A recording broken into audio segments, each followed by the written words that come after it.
Hi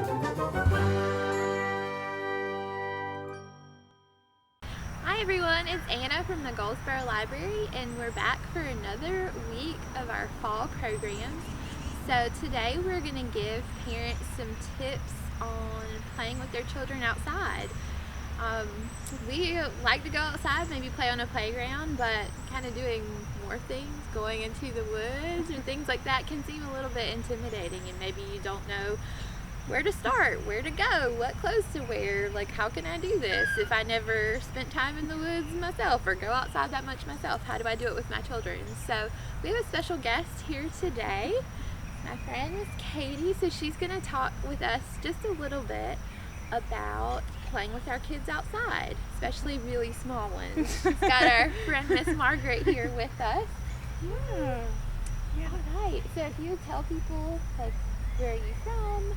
Yeah. Have you always liked being outside? Yeah. I'm Katie Duff. I am the director of the Free Forest School of Wayne County, and so we have weekly meetups where parents of preschoolers are bringing their children outside to explore nature and gain some skills that way. And like Anna said, this is my daughter Margaret. Sorry if she contributes to the noise. But yeah, I'm originally from Brevard in the mountains near Asheville, so we grew up spending a lot of time outside and in the woods, and that's where I got started with that. And then when I had children of my own, wanted them to experience all the riches of nature as well. So we've been here about 7 years, and my oldest is 4, so we've been going outside with kids for a while. So how did you get involved in the Free Forest School? Did you start the chapter here?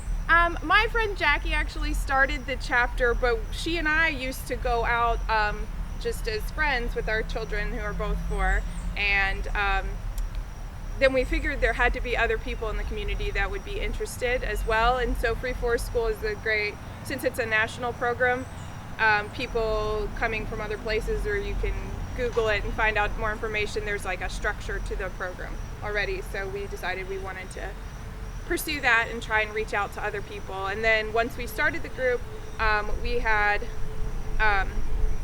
it grew slowly at first, and then there were times where we would have upwards of 20 people from 6 or 7 different families out in the woods at the time. So it was pretty fun. And most of our meetups are all at the Cliffs of the Neuse, so that's really great.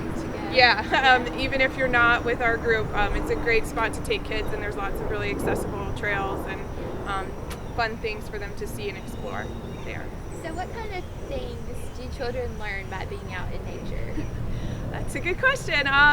There's a lot of things, and it's beyond just, like what animal is this, which I will say we do have an app that we use, which is really fun for when they want to know specifically what something is. You don't have to know yourself. There's a lot of technological resources that can help with that. I use the Seek app, S-E-E-K, and I like that one. It's pretty accurate, but there's lots of different ones out there.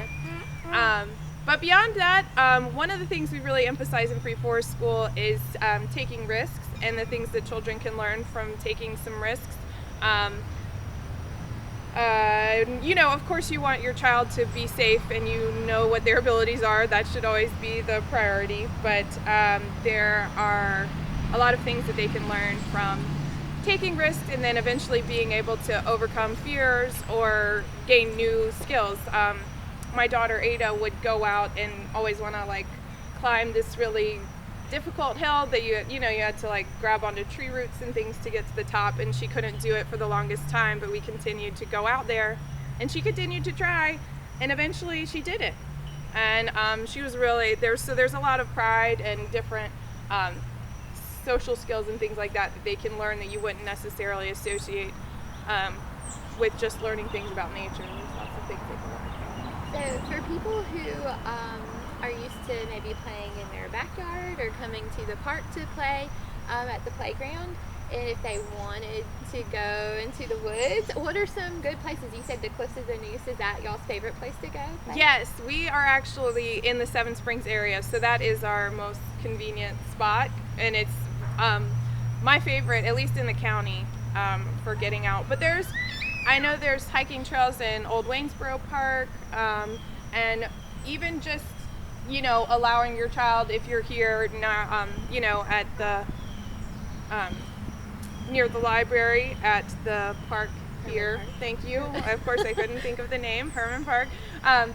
There's the creek here and all these other kind of natural spaces that are around in your area. So I wouldn't say you need to be intimidated by the fact that you need to find an actual park. We've also, during quarantine, really gotten into the greenways. There's the great greenway trails up on Reedy Branch, up near the hospital, and Stony Creek here in town as well, that are both nice spots to explore.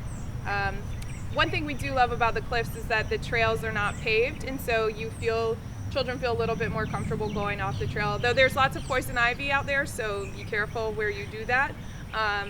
But it's fun to have that unstructured, feeling that they can go anywhere is kind of different than some of the paved trails. But anywhere that there's a green space and there is a tree. One other piece of advice I would give about that is that anywhere that has the space can become that if you just give children long enough time and few enough toys. They will make a toy out of whatever they find, and that's a great way. We don't get very far on our walks, for instance, but because we stop all along the way. So encouraging children to stop and explore whatever they're interested in along the way versus you having an agenda is often helpful too. So I know a lot of people may feel intimidated to take their kids outside Definitely. for the first time, like, I don't have the right shoes, the weather is bad, it's hot, I don't know what to do, I don't know where I'm going. What advice would you give people that are just wanting to start out? Like, do you need anything special? Do you need to know anything?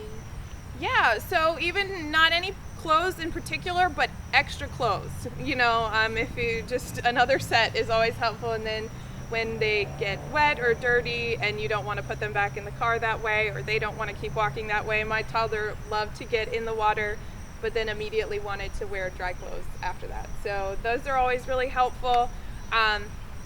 And water and snacks are also great things. If you just have a bag with clothes, snacks, and water, those would be the essentials, I would say. Bug spray in the summertime around here is also pretty good, as well as sunscreen. But the snacks would often help to motivate my child or give us something to do to take a break and then be able to keep going, re-energize. So, I guess we've learned from Katie, you're going outside with children, it's like going anywhere else. You just need extra clothes, snacks, sunscreen, water. That's basically it. So we encourage everybody to try and get out. We're having beautiful weather. Try to get out somewhere new with your children this fall. And if you have any questions, you can come to the library and get books about going outside. Or if you want more information about the Free Forest School, where should they find you? Yeah, we are on Facebook and on the Free Forest School's national website, and we're the Free Forest School of Wayne County. Great. Well, we thank Katie and Margaret for talking to us this morning. So we hope y'all have a great week. See you later.